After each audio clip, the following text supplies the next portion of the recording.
Subscribe to Rajshri Food and click on the bell icon for more updates.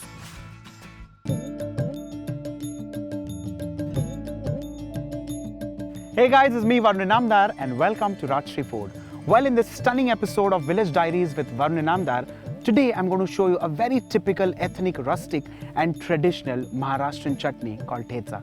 Let's begin.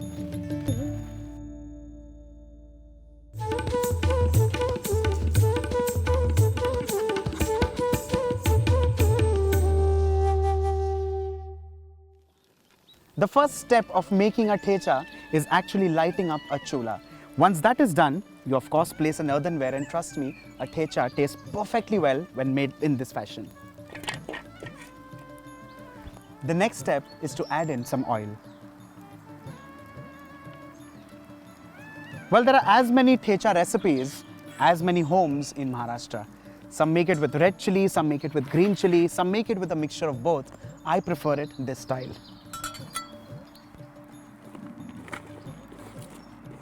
All you need to do is remove the stalk of the green chilies and pan fry them just for a minute or so. While that's happening, we'll also throw in some entire garlic pods like so in the chula.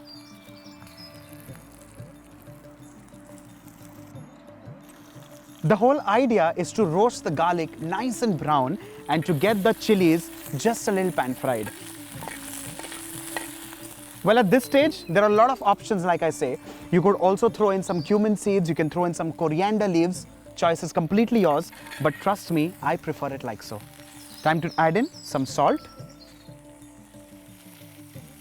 I'm using rock salt in this case because that's going to help grinding this on a stone grinder later.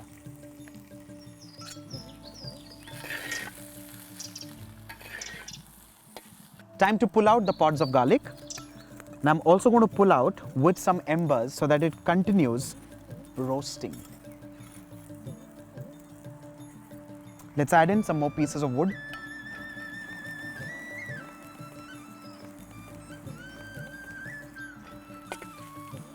While cooking on an open flame or a chula like so, it's always important to keep a bucket full of water very close to you because this flame could actually get uncontrollable. Time to transfer the chilies on the stone grinder.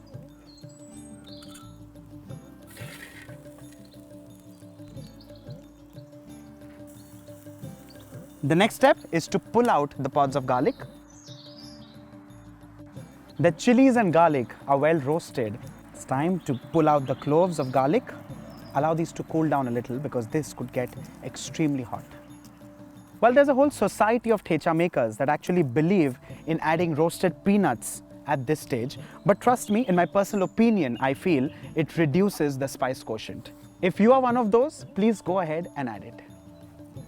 Time to start crushing this, and this one will add in another layer of flavor.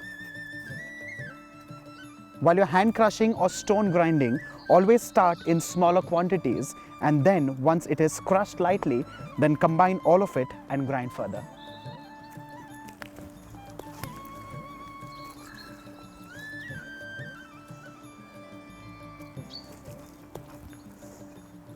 While you can pound this further, you can keep it coarse, you can keep it pasty, the choice is yours. But personally, in my opinion, this tastes fabulous when it's nice and coarse.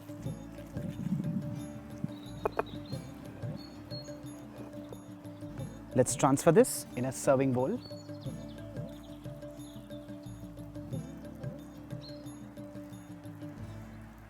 Well, for the uninitiated, like I said, this goes fabulously well with, of course, anything in Maharashtrian food. Well, not just Maharashtrian, but any food for that matter. But a classic combination of thecha is actually thecha bhakri, and that's about it. That's the most beautiful, most rustic and most ethnic meal that you would taste ever. As promised, your traditional rustic and ethnic mirchi thecha is done and ready. And on that note, needless to say, continue watching Village Diaries with Varun Inamdar. God bless, love you all.